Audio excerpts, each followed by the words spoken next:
So before we get started, I want to just kind of tell you a little bit about who we are here at Engineerica. So this is the latest webinar in our Engineerica education keynote series. We're very pleased to be bringing you this complimentary presentation. We are very happy to see you here today. So for those of you who are new to us, Engineerica specializes in academic center management systems for higher education. You might be familiar with our software applications, which include AccuTrack, Academia, and AccuCampus. We started this keynote series last year for our clients and contacts who want to learn more about best practices and trends in higher education. Each month, we feature a distinguished speaker to talk about topics that are relevant in the academic support field. So next month, just a quick note, our speaker will be Rachel Hoover of Lamar University, and she will be presenting on organizing a pre-semester academic success conference for students. We will make an announcement through email and social media when registration opens on that, so be on the lookout there. And just a quick introduction to myself, I'm Rachel Cook. I'm a client success manager with Engineerica. I was previously a learning center manager for 6 years. So like all of you, I am very passionate about higher education and student success. I also have with me Jorge Rodriguez, who is one of our technical support specialists, who's here as my backup and also to help with any technical issues that come up on our end, our speaker's end, or yours. So say hi, Jorge. Hello. All right, thank you. And I am pleased to introduce you to this month's speaker. Stacey Blackwell is the Senior Director of the Learning Center at Rutgers University, New Brunswick. She oversees 4 physical learning centers as well as a variety of online services. Stacey earned an EDM in the or an educational master's in the social and philosophical foundations of education from Rutgers University, an MA in English from the College of New Jersey, and a BA in English with a concentration in education from Muhlenberg College. And after teaching English and composition courses at several colleges and universities, Stacey returned to Rutgers in 2011, working as the Director of Training, Outreach, and Academic Coaching before becoming the Senior Director in 2014. Throughout her experience at Rutgers, she has navigated a variety of organizational and structural changes at both the departmental and institutional levels, as well as a rapid transition to fully remote instruction with the onset of the COVID-19 pandemic. In addition to her work with the Learning Center, Stacey serves as chair of the Student Success Steering Committee at Rutgers, New Brunswick, serves on the editorial board of the Learning Assistance Review, and has earned the Level 3 Learning Center Leadership Certification from NCLCA. I do want to note that we will be sending you the slides from today's presentation as well as some additional resources shortly after the conclusion of today's webinar. So do keep an eye out for that in your inbox, and we'll also, of course, send the recording. Without further ado, Stacey, I am going to hand screen command back over to you and let you take it away. Sorry about that. Thank you so much. I really appreciate everyone having me here today, and really appreciate Engineerica for having the opportunity to talk to all of you, to really focus just a little bit of our time on thinking about managing in the face of change. So I know that we've all been through a lot of change in the last few years, whether it was something we initiated or was sort of thrust upon us by the pandemic and other factors. So I really just wanted to take a moment today to sort of step back and think about things that we can do, that we have done, that can help us to navigate those, hopefully successfully. And I'm really bringing this webinar to us. I'm sorry, there we go, my slides weren't advancing. From really mostly a practitioner's standpoint. So we're not going to get into details about sort of change management theory and things like that, but just really look at what's happened at our institution, how we've managed certain things successfully, and how we've used those things to create sort of a toolkit that I'm going to share with you toward the end of the presentation. So you already have my bio, so I can skip this a little bit, but I do just want to point out one of the important pieces, which is that I've been in the same position for 8 years, and that gives a little bit of context to what you're going to see in terms of the history of our centers in a moment. So today's objective is really to look at a practical set of steps, tools, strategies that have supported us at the Rutgers Learning Centers in successfully navigating a lot of these changes and a lot of different types of changes over the last 10 years. So before we get started, I want to get a sense of where you are, what your focus is, and I can sort of tailor things as we go through the presentation to that. So if you could please just take a moment to complete the poll that's going to launch on your screen in just a minute, and tell us what type of change has been most challenging for you in your current or previous positions. All right, it looks like we're stabilizing with these answers. So I'm going to go ahead and close the poll and share that out to you. So as you can see, it looks like most of us have found systems and processes to be the most challenging. I think that's not surprising, and it's also probably a pretty regular part of our landscape in higher ed. We also see a lot looking at personnel, organizational alignment, budgets not so much, which is really encouraging to see that we've learned how to manage budget changes, and leadership at 17%. Okay, wonderful. So as we go through today, we are going to talk about some of these different types of changes, and I have sort of different toolkits that I've put together for you for managing each one, but please feel free to drop questions in the chat to make this really personalized and specific to your situation. So to give you a little bit of context about our last 10 years, again, I've been in leadership here for 8 years, but in the Learning Centers for 10. We have seen a variety of organizational changes. So for myself, I've gone through 7 different supervisors because I came into the university at a time when there were a lot of shifts happening. There was a merger, we had different chancellors, different presidents, we entered the Big Ten. So it's been a really exciting time to be at this institution, but it's also been a time that brought about a lot of change, and sometimes it was somewhat rapid.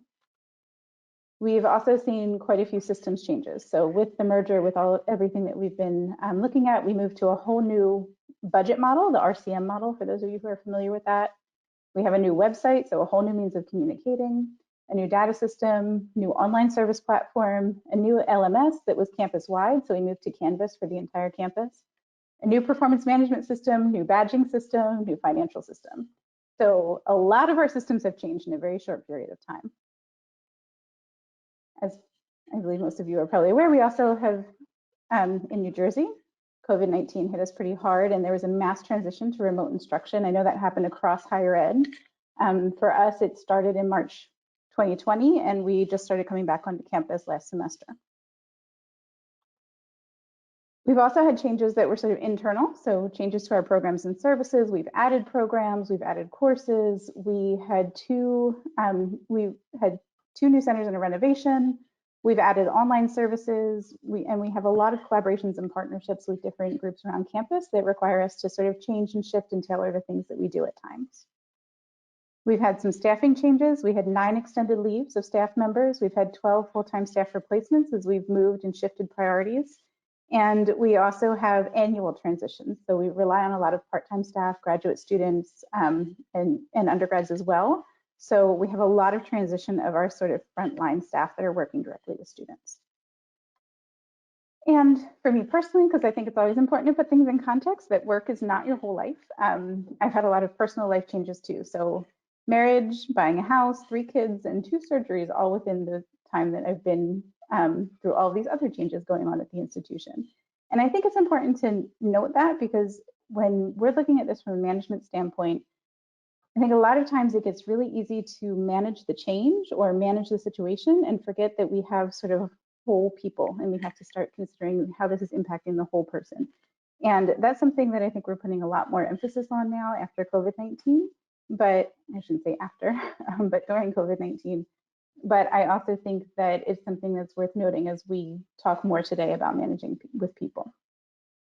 So in the context of all of that change, we also have some successes, or I wouldn't be here talking to you today. One of them is that our programs have grown by 177%. Now, I only have this up until academic year 19 because the pandemic drastically changed a lot of things, including our engagement, and the numbers don't really make sense without that context. But we went from serving about 7,500 students a year to serving over 20,000. We also have significantly improved relationships with faculty across the campus. We are in a lot of leadership positions now. We have our directors meeting directly with faculty, being invited to faculty meetings. We're part of the Undergraduate Education Council. So we've really sort of created a place at the table for ourselves as Learning Center professionals here. We also increased our full-time staff by 72%. So we went from 7 to 12 full-time staff, and we have new positions being added in the summer. We are going to talk later about funding. So hopefully if you have any questions that popped up from that, I'll be able to answer them in a little bit. As I mentioned, we have 4 campuses here. And we added a center on the Bush campus, we renovated a center on the Livingston campus, and we kind of moved and renovated a center on the College Avenue campus. So our physical space has changed as well. And we also implemented a fully functioning customized data system. We've increased our funding over the years, which has allowed us to increase our program growth. And we also have our staff much more involved in publications, research, and sort of having more of a national presence in the last few years. So that's been a lot of successes that we were able to see, despite the fact that there was a lot of change happening. And I should also mention that we had 2 NSF grants, which was both during the change and also sort of created some changes along the way, which was really helpful and actually a really exciting thing to do and a good way to sort of try out new programs. And so I'll talk about that when we talk about funding as well. So through all of this change, some of the things that we found is that there are really just a few key components for keeping this positive, right? We know that whenever staff are faced with change, there's always the possibility that it can go very well, and it's the possibility that it can be an uphill battle. So for creating positive change, today we're really going to focus on these 4 C's. So understanding control, so what you have control of, what you don't, and how to sort of work within that. We're going to talk about consistency, so creating stabilizing pillars, making sure that the things that shouldn't change don't change. We're going to talk a lot about communication and how you can be really intentional about that. And then also about collaboration and how your campus partnerships can really help to bring you through these changes and bring you through successfully. But before we get into those 4 C's, I just want to really sort of frame everything with this idea that comes from Boyce, that the challenge of successful change is less planning and implementation, or less planning and implementing, and more developing and sustaining new ways of seeing, deciding, and acting. And I think that that's a really key thing to keep in mind as a manager, because changes are going to come and go, and you can successfully sort of plan and implement, and you can do all the logistical pieces. But without the sort of changing the ideas, changing the ways of seeing, deciding, and acting, those changes might not be sustainable.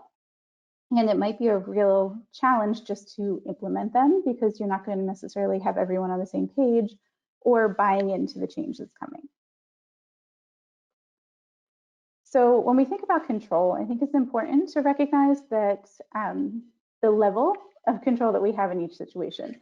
So when any change is coming, whether it's grassroots, one that you've chosen and that you're moving forward with, or one that's being sort of assigned to you, there's a reorganization, there's an institutional shift. It's important to recognize that some things you do have control over are the programs and systems, right? You as a manager, you can think about where your people are going to best fit into this change. You can think about processes that need to be implemented, systems, and it's going to be really important that you make sure that all of those logistics are still aligning with core values, right? With the things that have kept consistency, that have maintained your success in the past. And you have a good amount of control over that as a manager. You don't have control over people, right? As I think is not surprising to any of us, but you do have some influence there. So while your team's motivations may vary, right? There may be some people who are very bought into the change and some people who aren't. It's also really important to recognize that their buy-in is very much going to be based on the real value of the change and also your honesty in managing it. And so while you can't fully control how people respond to it, you can certainly influence that by taking the appropriate approach to it. And then finally, when it comes to the institution and the priorities and the structures, based on where you're situated in the institution, you may not have a lot of control, but your job then, and what you do have control over, is how you make what you're doing in your center align with those larger priorities. And that's going to take a lot of conversation with upper management, with your supervisor, to really understand the priorities in the structure and then think about what the appropriate response is to them. So you may not be able to say, this isn't a good idea and we're not going that direction. You might say, okay, clearly we're going this direction. Now, how are we going to align our values and what we want to do with the direction that we're going? And that's going to take a lot of sort of, it's going to take a lot of communication, and it's also really going to take you reiterating those values over and over again to the administration.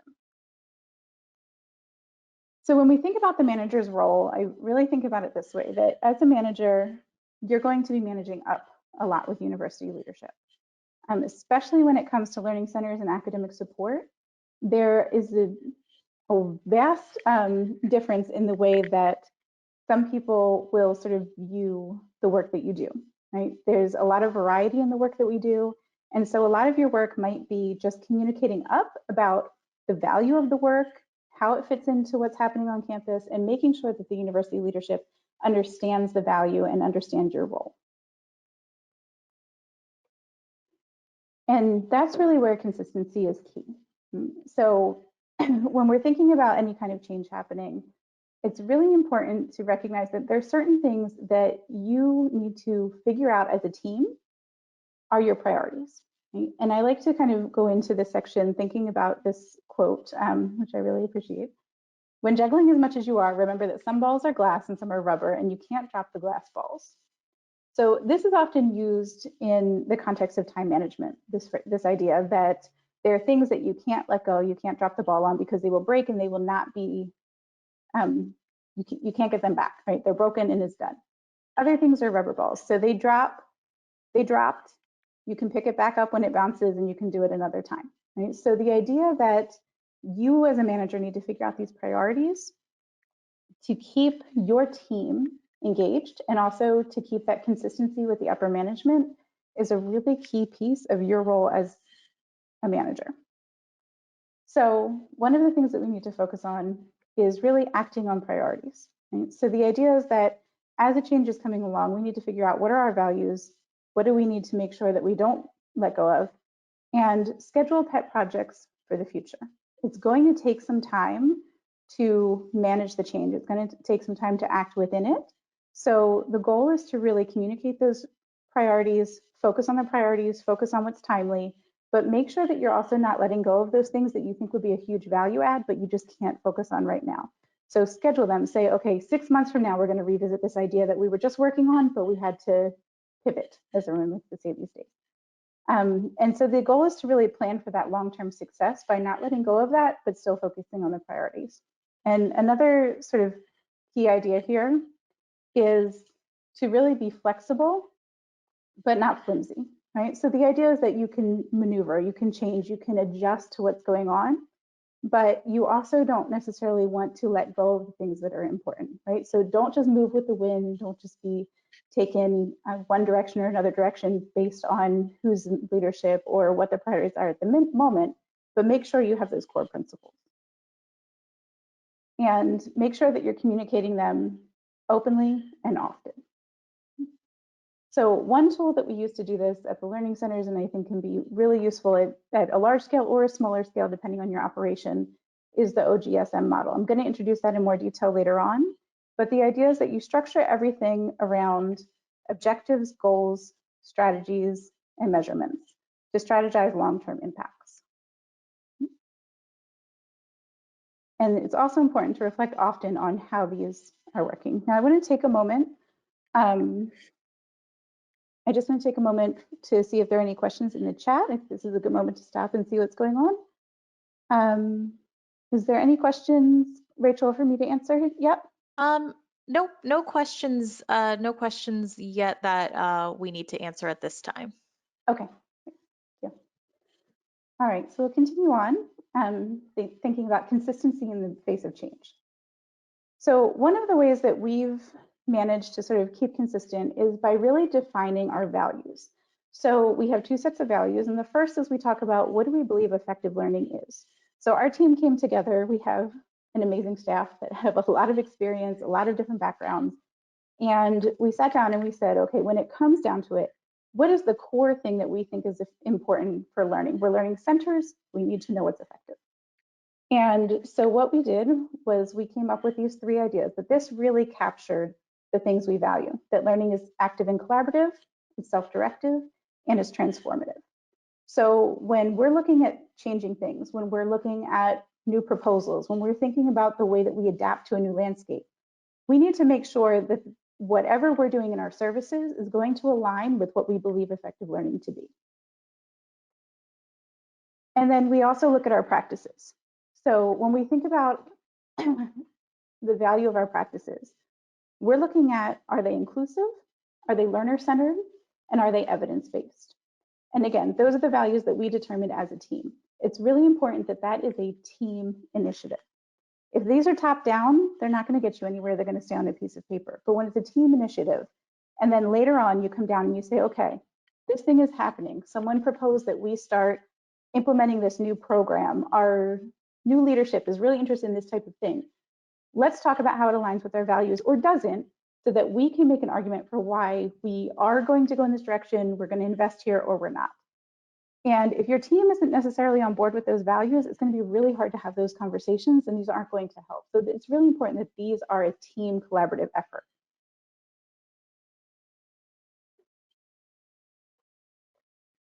And as most of us know, one of our sadder realities is that everything's going to require funding for the most part, right? So having consistent services and making sure that you're not just sort of saying, okay, we can do this great thing for a semester or two, but then the funding is going to dry up and we don't know what's going to happen.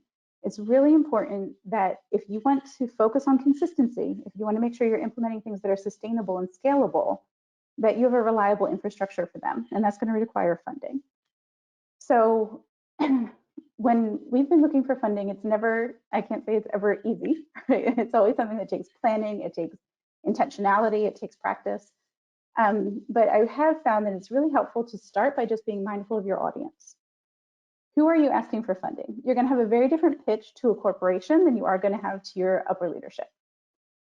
You're going to have a very different pitch if you're looking at cost sharing across programs who have a shared goal, as opposed to going to a corporation, going to another office and saying, we have a great idea, we'd love for you to sponsor it.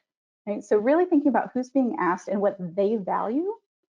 Are they already just naturally bought into the objectives you're working toward, or do you have to first kind of sell them on that? And then another question, and I think this is one that, if I'm being honest, I had to learn the hard way, is that you have to find out how many other organizations are asking for the same thing.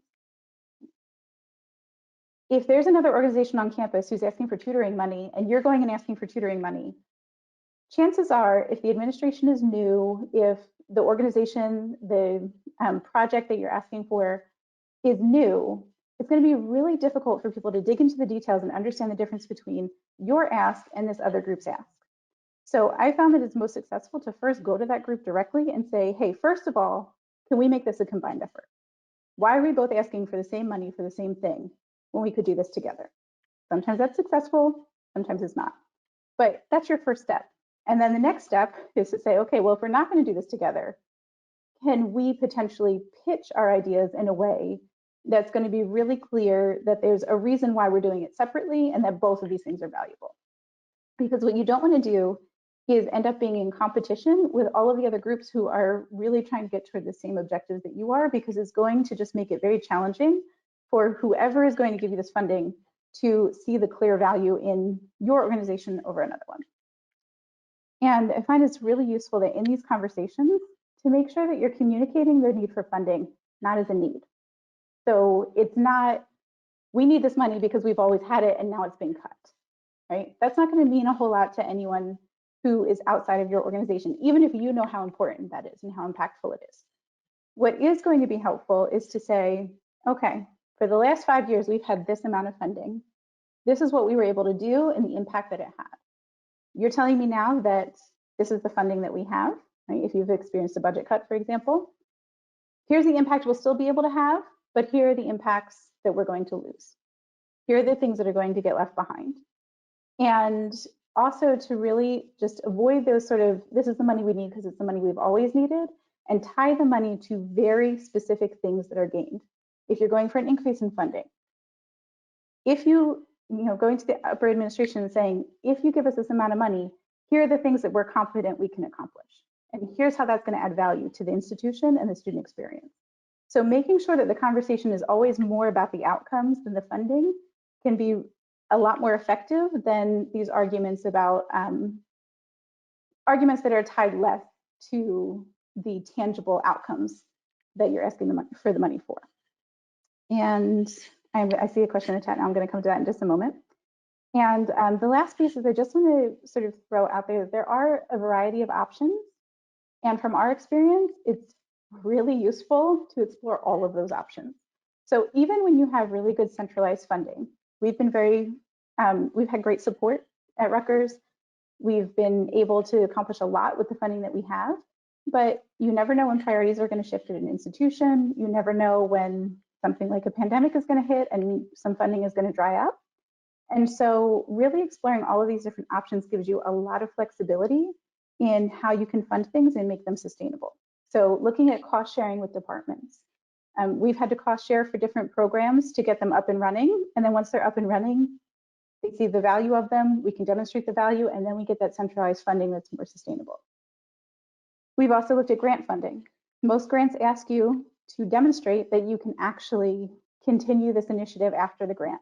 One of the things I love about grant funding is that you actually have to get a letter for most grants, especially things like the National Science Foundation.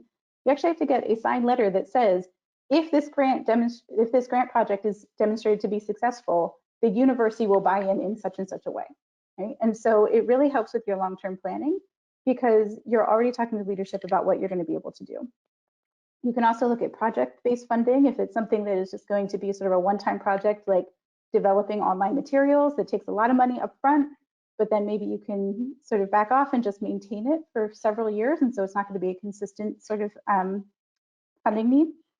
And then also looking at gifts and alumni, right? Gifts are always a nice way to bring money into the university, demonstrate your value in that way as well. And then also they often give you money that's a little bit more flexible than some other funding sources that might come in. And of course, corporate engagement is very similar, right? Being able to engage corporations and say, hey, look, we're serving a lot of students who are in chemistry. You're a company that relies a lot on chemistry. Let's talk about how we're part of your pipeline. Right, and making that pitch to corporations. So I'm going to take a moment here to just slow down and look at the chat. Okay, so we have a question that says, how do you get your teams buy into the values? That's a very good question, Esther. Thank you. I would say it really shouldn't be a conversation about them buying into what you've written. We developed them as a group. So it was something that we actually sat down. We said, who are we? What do we value? If we have to define the things we do, how do we do that together? And so that was actually a collaborative effort. That wasn't something that I assigned, for example, to them and said, everyone should agree with these. We actually did that together, and it was the entire team in the room.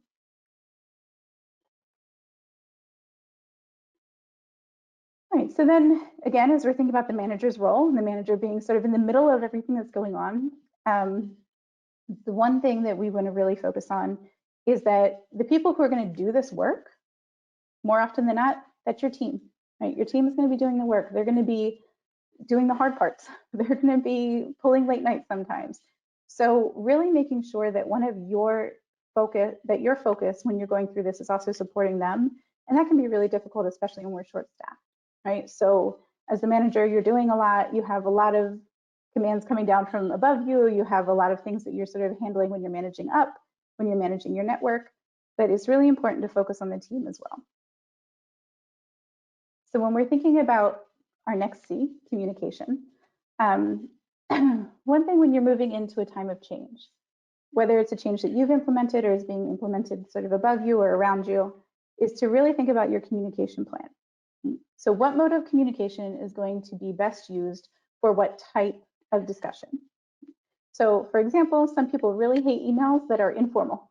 They want email to be business. So if that's your team, it's helpful to have a chat so that you have somewhere else where people can have sort of informal conversations, can chat a little bit, and really keep that personal connection. But the idea is that you have a really good sense of which modes of communication are used for which things, and then also at what point in time people need to know what. And that has been one of the biggest challenges, I think, for us, and particularly for me, is that a lot of times it feels like communications are sort of out there and we've communicated to some people and not to other people. And so really actually sitting down and just mapping that out and saying, who are all the stakeholders here? And at what point in time do they need to understand what we've done and where the changes are coming in?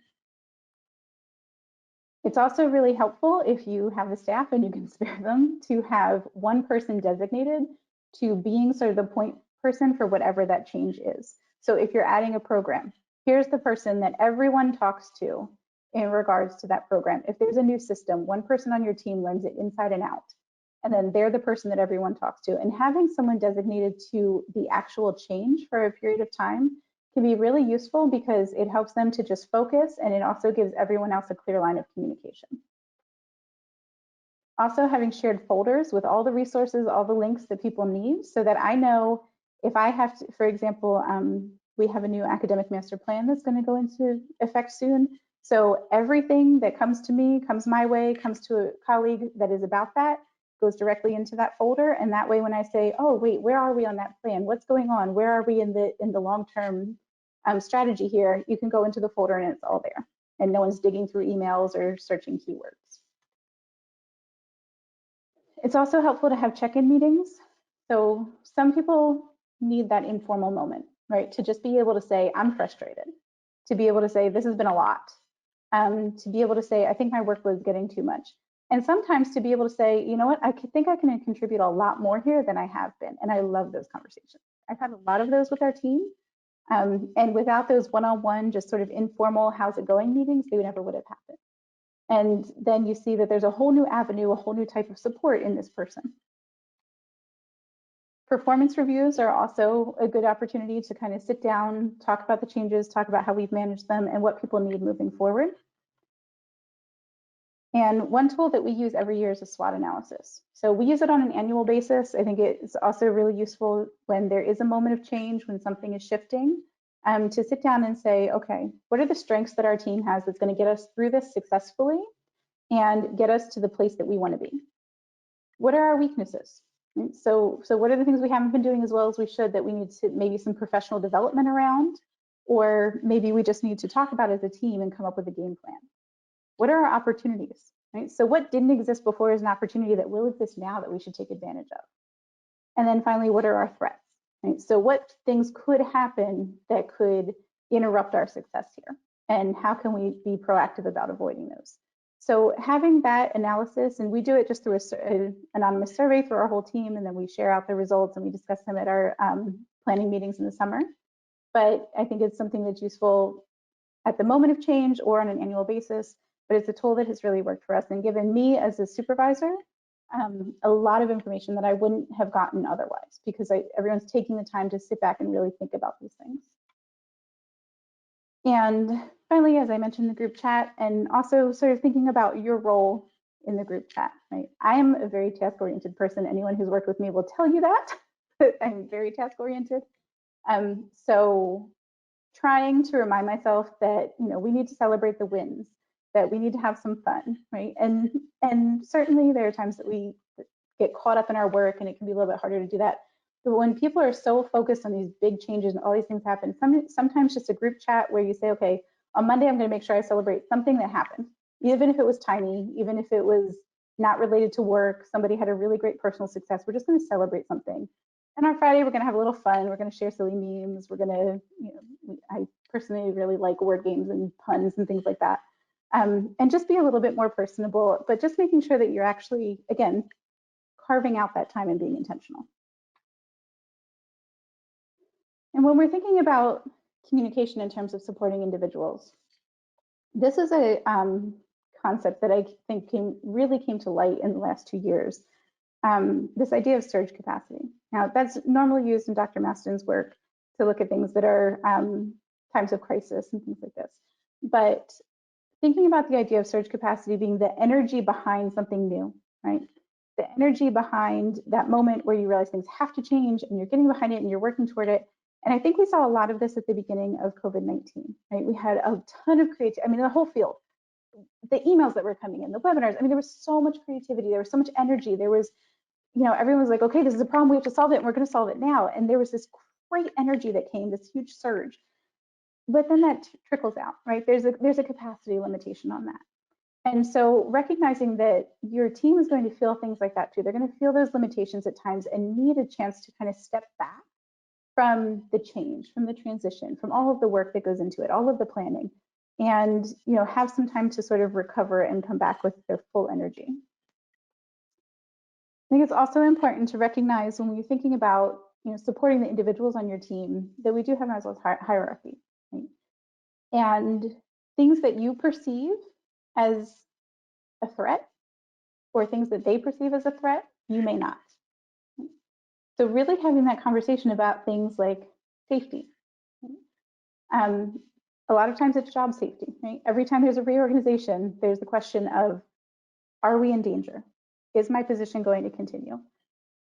And sometimes it can be really hard for people to get to this last point of being able to be creative and think of solutions and think outside the box, because where their energy is focused right now is, am I going to maintain my job and therefore be able to take care of my family, have my home, right? So these are really serious issues that may be going through people's minds. And this is another reason why the check-ins are so important, because sometimes you'll find out that the things that you're worried about, they're not even worried about yet, because they're just focused on, how is this going to impact my future here?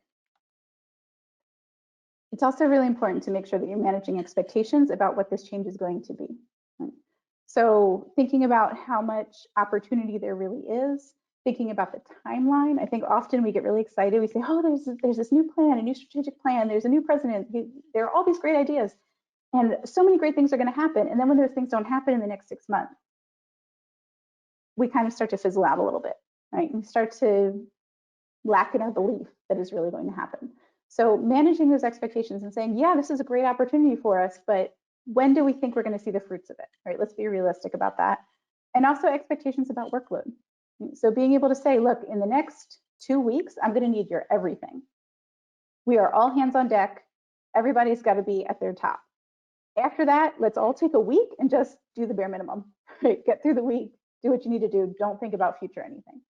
But really just being honest about what's coming up and what the ebbs and flows are. And also keep in mind that some people are really energized by change, but others are not. Right? So some people see it as exciting. You're going to have those team members that just want to take it and run with it, and other people are going to see it as a real uphill battle. So being really attentive to what people need, being really attentive to who's going to be sort of the go-getter in the situation, and also who's going to be that voice of reason that we really, really need, that's going to say, slow down, change for change's sake is not good. Right? And knowing who those people are in your team and making sure you're listening to both of them can be really key in being a strong manager in a situation like this. And I like to use this, the Kubler-Ross change curve, just to sort of remind ourselves as managers that your team, depending on the news, depending on how significant the changes are, depending on how they see themselves within it, really may be having a strong emotional reaction to it. So thinking about the fact that they might at first be in shock or denial, right? I hear a lot of people when changes happen that kind of say, oh, don't worry about it. We've heard this a million times. It's not really going to happen, right? And sometimes they're right. A lot of times they're right, but that doesn't mean that we shouldn't plan for it if they're wrong, right? I'm sure we've all seen team members in frustration and even at times in depression. So there have been team members that I've had to sit down with and say, okay, I can feel things changing with you. I can feel your energy changing in meetings. What's going on? And I've actually shown them this and said, show me where you are on this chart. Right? Just tell me where you are, because you can be at any one of these things and that's okay. But I need to know as your manager so that I know where we are and how we can move forward. So just kind of keeping in mind that there is going to be a lot of emotional and sort of affective impacts on what you're doing when you're managing change. And then in addition to just supporting the individuals, right, then you also have to think about the team dynamics and bringing all the individuals together as a team. And I think that can often be one of the most challenging pieces because people are going to respond to everything so differently. So part of this is really knowing your team. For us, several years ago, we did the True Colors, if any of you are familiar with that. And a few years after that, with a different group of people, we did DISC. And the idea is that the more you can kind of understand who your team members are and how they operate, the better you can manage these changes. So just to give a personal example, we did True Colors. I have no blue, and blue is sort of the affective, personal, emotional intelligence. I'm very green as that goes, which means like planning and ideas and research and evaluating evidence, right? So when we did this, it actually really helped because it changed the dynamics of our team in a way, because we could say, oh, okay, I know where this is coming from. And I even had one team member who would never approach me about anything personal until this moment, write to me one day and say, you know what, I just know that you're not very blue, so I'm bringing it to your attention that people are feeling discouraged. And that to me was like the most amazing moment as a manager, to say, okay, so here's a tool that we had this, we did this training, and now people feel comfortable saying, okay, I see that this isn't part of who you are or what you're thinking about. So let me step in and do that. And we've had a lot of moments like that where we've just been able to really sort of say, okay, so I know this is the way you operate. I tend to operate more like this. So how can we come together and do this effectively? Oh, and I see someone saying, I love true colors. Yes, it was very helpful. It's a nice kind of shortcut too. You remember the 4 colors. Another piece of this is also to pace the change. There will be times when you have enough staff members, you have enough resources, you have enough student workers, where you can say, okay, we can go full steam ahead with this, and we can make this happen in 6 months. But you really need to take a moment to review workloads before making those decisions.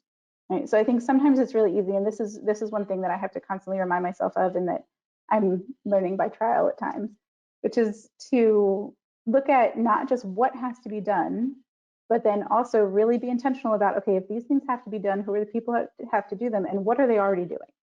And being able to say, okay, we're going to take this piece off of your job for the next couple of days, the next couple of weeks, the next couple of months, or for the next year. And you're not going to be responsible for this because I need your full attention on this piece. Right? And just making sure that you're not continually piling on people just because this change needs to happen, right? But really thinking about what can be moved away for a while. It's also important to build in that accountability and flexibility. So making sure that people know that there will be a check-in, things have to get done at a certain time, and here's how we're going to be accountable for that. But then also building cushions into that, right? Making sure that you've given your team, you've given yourself an opportunity to say, okay, things might go wrong here and we're going to need time to adjust. And so you build in that time as well. And I think it's really important to make sure that you're always inviting help from the team, right? That as a manager, it can be really easy to say, everyone's busy, I need to do it alone. Right? I need to just take all of this on. But by doing that, we're also not recognizing the talents of the team, and we're also not always giving them an opportunity to show what they can really do, right? And even if it's well-intentioned, it can really create it can really make you stagnant in some ways. So saying, okay, this change is coming, who's interested in being part of it, right? In those moments that maybe you don't have to require it of them, but there are people who might want to learn from the experience, who might want to have that opportunity to be more visible on campus. And you need to be really intentional in the support of organizational learning, which goes back to this idea of help from the team too, that changes aren't going to happen if people don't know how to make them happen. So whether it's a new system that you have to train them on the system, on the processes, or if it's sort of a whole new theory that's being introduced, if you're saying, okay, we're really trying to think more, I remember when metacognition sort of became this really big thing, right? We're going to really think more about metacognition and how our services are going to incorporate that and how we're going to train our tutors and our coaches on that, but making sure that the team actually knows it, right? Making sure that the team is all on the same page, has all the same training, and that the learning of your entire team is going to help you towards your end goal. And so some strategies that we've used have been cross-training, making sure, so we have, for example, we have academic coaching workshops that all of our teams sometimes will do. When we have a lot of them all at one time, we'll say, okay, who wants to do a workshop? We're going to train you on that. My personal favorite is working groups. So we tend to have working groups around a topic or an initiative, and those can be led by anyone on the team. So we kind of break down the hierarchy at that point. We say, it doesn't matter what your title is, doesn't matter. If you're leading this group, you are leading this group. And in one case, that actually turned into a whole job promotion for someone, which is kind of the goal. But it's a really nice moment to just kind of break down those hierarchies and have people work together in a different way toward a shared goal. And then again, just making sure that you have that point person for change management so that people know who they can talk to and where they can find their resources. Okay, before I go on to the next one, I see another question in the chat. How did you make sure your team, including yourself, didn't take it personal when talking about blue or green attributes? That's a great question. I didn't, we brought in a trainer. So that was where a third party was really great. We had a trainer who was in our HR department who loved true colors. She came into a workshop for us, and because it was a third party and because she was really skilled at what she did, it ended up being productive and really valued by the team. I mean, this was years ago and they still bring it up. So, but yes, that can be a little bit challenging if you are doing it yourself and you're part of the participants. So it's really good to bring in a third party there.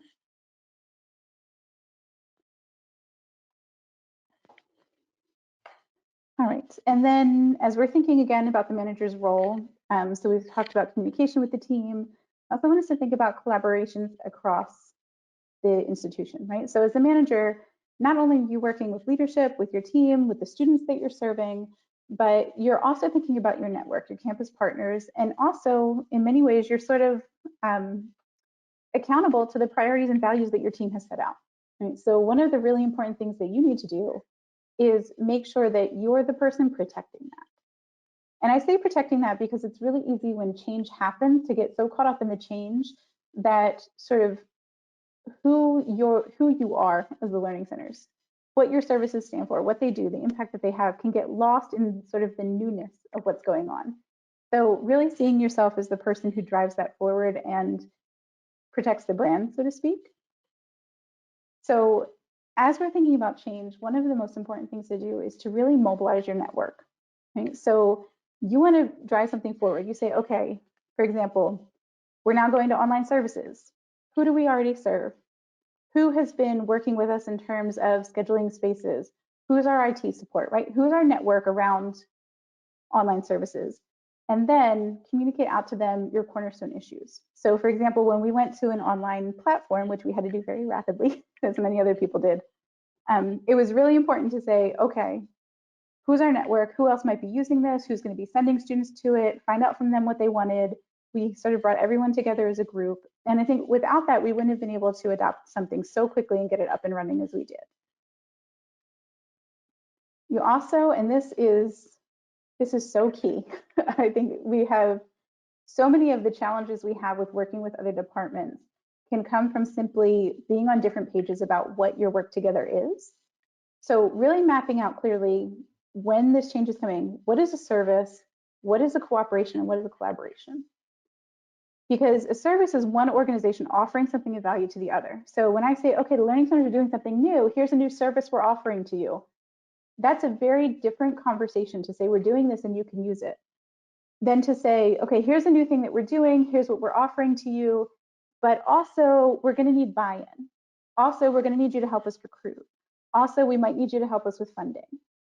And that's more of a cooperative thing where it's still your initiative, but you are sort of using the resources and the support from other organizations. And then finally, the last one is collaboration. And I really like to point this out because I think so many times when we work with other groups, we just call it a collaboration, and it's often not. In a collaboration, both organizations really have to share in the accountability and have shared goals and outcomes. So if we're really being collaborative with another group, we are fully bought in on both sides and both sides are contributing equally. And so I think when we're going through these changes, it's really important to map out for your team and then also for your campus partners, what does our relationship look like here? How much are you going to give? How much are we going to give? And what's that going to mean in terms of reaching our objectives? It's also important to make sure you're sharing what's necessary and useful. So I've found, again, by trial and error, that sharing too much too soon can really become problematic because then sometimes you haven't even fully worked out the kinks, but then you have other people sort of coming in and saying, but this is going to be problematic, this is going to be problematic. So sort of taking things step by step and being really intentional about saying, okay, are we going to be ready to share this out widely at this moment? Or do we need to step back a little bit and go group to group and do this on a smaller scale? And just being really intentional about that. It's also important to recognize who all your stakeholders are, right? And then to check in with them and track the changes. So once you've implemented something, who are you talking to in the first couple of weeks to make sure it launched okay? Who are you talking to in the first couple of months to say, what are your students thinking about this? How's it going? What adjustments do we need to make? And who are you talking to after a whole year of implementation to say, okay, let's really evaluate this, dig in, how can we do this better? And so making sure that you've been intentional about thinking about how what you're doing is impacting your whole network. And then, as I mentioned, it's really important to define and protect your brand. And so we've talked a lot about values. Those values are who you are to the institution, right? So at the Learning Centers here, we are the folks who do active, collaborative, peer learning. That's what we love, that's what we do, that's what we know about. And a lot of times when we're looking at changes, I think it's really easy to sort of get really involved in a lot of things and dabble in different ideas, and then to find that you've kind of diluted the thing that you do. And so being really clear about, this is Learning Centers, this is what we do. We partner with people to do these other projects, and we've been involved because there's some connection there, but this is who we are. So that as leadership changes, as you go through organizational shifts, it's still very clear that this is who you are and the value that you add to the institution. And it's also really important that in your conversations with your campus partners, you're being very vocal about who you are, what you do, and also what the boundaries of that are, but also not volatile. So it can be the case that during changes, and especially when there are large shifts that might impact people's employment, that there are a lot of emotions involved in all of this. And there can be a lot of sort of territorial feelings at that moment because people are feeling vulnerable. Right? You don't want to come across to people you're trying to collaborate with as though you're trying to take something that they own, that they feel responsibility for.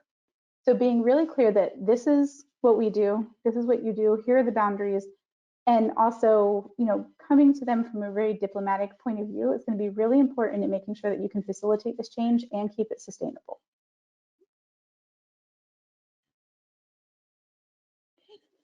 All right, I'm going to take a moment to answer the question in the chat and then go through our toolkit here.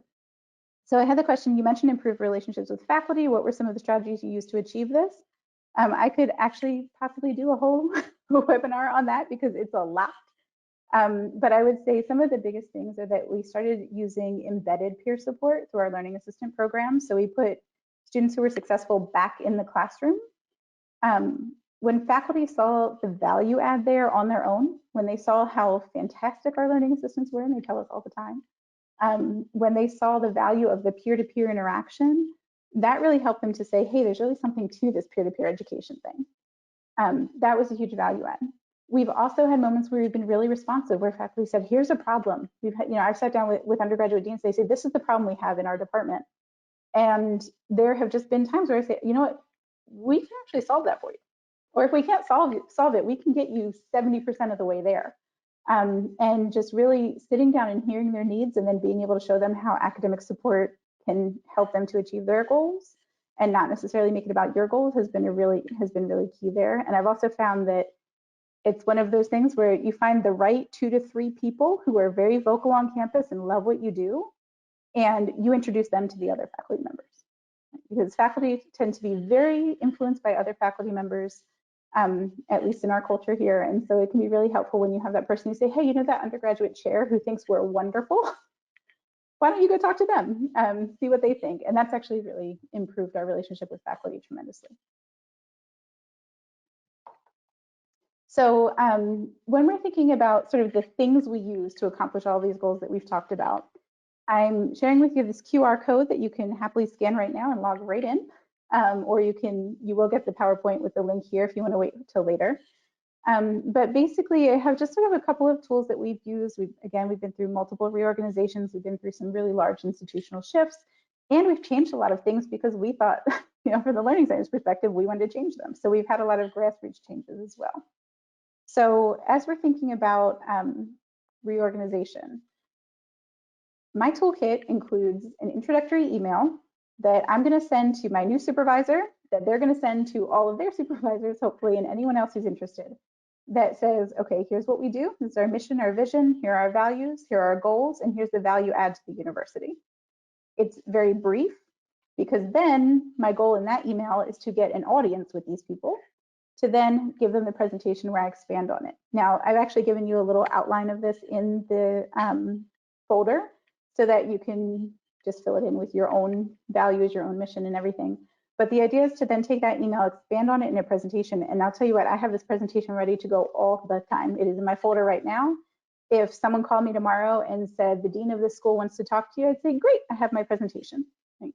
And keep it updated because you never know when you're going to have the opportunity to use that. But that's where I expand on it. I say, okay, I told you that these things were true in the email. Now I'm going to show you. Now I'm going to show you the data.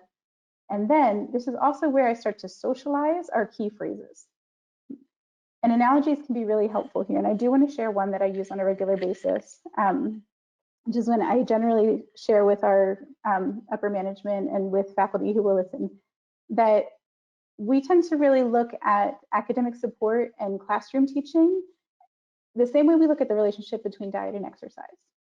So if the classroom teaching is the diet, you can have a phenomenal diet, you can have a great instructor, but without exercise, you're still not going to be fully healthy, right? Without those small group engagements, without that peer-to-peer discussion, you're still not going to have the full academic experience you could have. And in the same way, if we have students who are using all kinds of academic support, but they're not getting great instruction in the classroom, that exercise that they're getting is not going to make up for a poor diet, right? Because, and that's been really helpful. That analogy has gone a long way in my situation, because there's often sort of this tension, and people say, well, if we just made classroom instruction better, we wouldn't need academic support. I say, no, that's not the case. So this is where you get to socialize some of these analogies and the ways that you think about things. I also have a shared folder where I have all my key documents. In the folder that I shared with you, I have one page, I have a list of the things that goes in that. So I will leave it to you to read those, but basically we have all the key documents. Keep them to mostly one page, you don't want them super long. And also have your proposals in there, because you never know when someone's thinking about something they haven't talked to you about yet, and they can say, oh, I saw this proposal. Stacey might know something about this. I think this idea fits here now. And then finally, I also have our network very visible.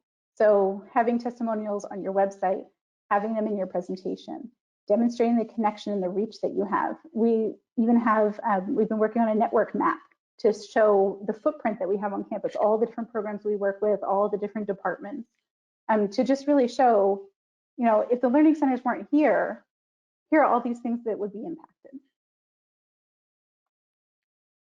I also have our toolkit for institutional shifts. The first of those is a readiness assessment. So when you know that things are coming, that they're changing, and they're not necessarily things you've initiated, it's really important to sit down and say, okay, are we ready for this? And if we're not, how do we get ready? And then also having your communication plan, right? So again, making sure that all the stakeholders know what's going on, making sure that you're socializing the ideas. We can use bulletins for this, we can use newsletters, we can use our website. Sometimes you might even want to have a web page dedicated to the change, saying, where are we in accomplishing our strategic plan? Well, here are the things we're doing, right, depending on who your stakeholders are. This is also where the network map can be really important to say, okay, who else in our network is going to be impacted by this? And let's talk to them about how we can support each other through that. And again, having those check-in meetings. So with the leadership and then also with your team. And finally, we have our toolkit for grassroots changes. So these are the changes that we're initiating from learning centers. I have a proposal template. I have a long form and a short form. And when a team member comes to me and says, I have this idea, I have something I'd like to do, I say, great, here's the proposal form, fill it out for me and let's see who we can get it in front of. And what I really like about that is it can be really empowering. We've had administrative assistants who say, hey, I have a program idea. You know, it might be outside of their actual responsibilities, their day-to-day responsibilities, but it's something they're passionate about. And so they get to submit that proposal. That goes in my folder that goes straight up to, in our case, the vice provost. Right? So it can be really empowering for team members to know that you're sharing their ideas as well. I also have a proposal archive that says, here are the ones that didn't make it and why, so that if we ever get a new opportunity to approach those, to think about them again. I also have some really good archived feedback about what we need to do differently to make it happen. Again, our SWOT analysis is a really great part here. So if we say, okay, everyone's agreed that we want to do this thing, we want to serve this new population, we want to start this new program, let's do a SWOT analysis to see where we are with that. Our objective goals, strategies, and measurements charts, I've also given you templates for that in the shared folder, but this is a really good way to connect what you're doing to assessment and to loop everything, make sure that that assessment is meaningful. And we set aside time annually for exploring new ideas. So for us, it's the summer. We have our retreats. Make sure we take some time to sit back and say, where are we? Where are we going? What can we do differently? And what's going to energize us for the year coming up? And these, and when we're looking at grassroots changes, it's also really important that your proposals include the administrative support that you need. So do you need to bring on a grad student temporarily? Do you need to recruit new undergrad students? Are you going to need a full-time person for this?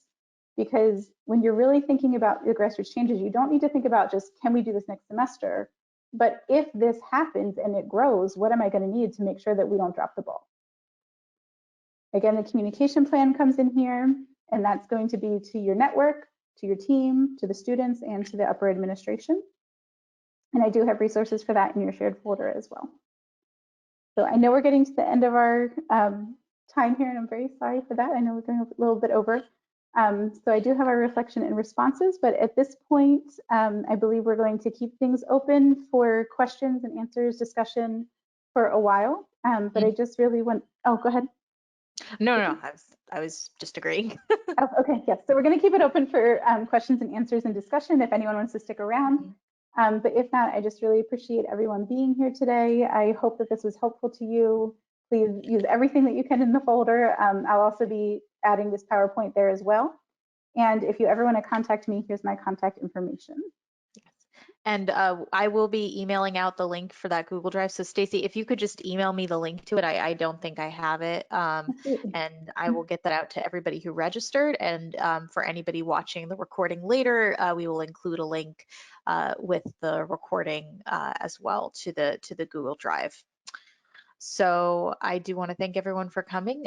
We're getting some good feedback in the question section, so thank you so much for that. And if you are able to take a few minutes to fill out that survey. Oh, we did have a new question. Yeah, I love that. Yeah, this is a great question. And I feel like this is the question I wish I would have asked of myself 8 years ago. Yeah. So, oh, what was that, Rachel? No, I was going to read it, but you're reading it. So it says, I'm new in my role and I have a lot of ideas. Any advice on how to set realistic goals, but also dream big with future visioning versus realistic goals? So I will say, and I won't embarrass anyone because my person is on the call right now, but find the person on your team that is going to reel you in. I too was the person who was like, this is a good idea, let's just run with it. And definitely made some missteps that way. And I'm comfortable admitting that because I think that most of us have. But I found that having that one person that I know, when I say I want to do this, this person's going to ask me, okay, do we have the funding? Do we have the time? Why do you want to do this? Is something else that we're doing already accomplishing that goal, right? The person who's going to question me on all of it, that's the first person I'm going to talk to. And I think that has been probably our saving grace as a team, is that we have that voice on our team. And it's often the person who's in the background, who's quiet, who's not necessarily sharing a lot during the meetings, but who's going to be the person who's going to say, well, did you think about this angle? Did you think about this piece? So I found that can be really helpful to kind of know who your balancing voice is. And also, on an emotional level, I know for me personally, like, I don't want to give up an idea, right? I want to do it. It's a great idea. It feels so energizing. And so sometimes it's really helpful to, I will keep them, right? I don't get rid of anything. I keep them all documented. I keep them all in proposal form. And I give myself time on my calendar where I say, you know what, right now this feels overwhelming for our team. They're not ready to take it on. We're going to revisit this in 3 months. And I put it on the calendar to say, revisit to see if this is still, meaningful. If this is still something I think we should do. And in general, that SWOT analysis is a really good tool for that, right? To say, okay, are our weaknesses and our threats outweighing our opportunities here? Because if they are, this isn't the right time. But I would say, those tools can be really helpful for kind of balancing that. Did that answer your question, Kendra? I hope it did.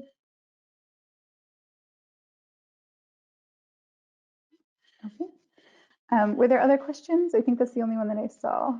Yeah, that was the only question. There was a question about certificates that I answered, but I'll just let everybody know. There is going to be an automatic follow-up email generated by GoToWebinar, and that should include a certificate. If you need one and don't receive one, I would say by the weekend, because the email is supposed to go out after about a day, then you can contact us and contact me at Engineerica, and I will get that over. And I am going to send the Google Drive link as well. So, sorry, I'm trying to get back to the Google Drive link and I went too far. Yes, no worries. We'll drop that email. So I think that's all the questions we have.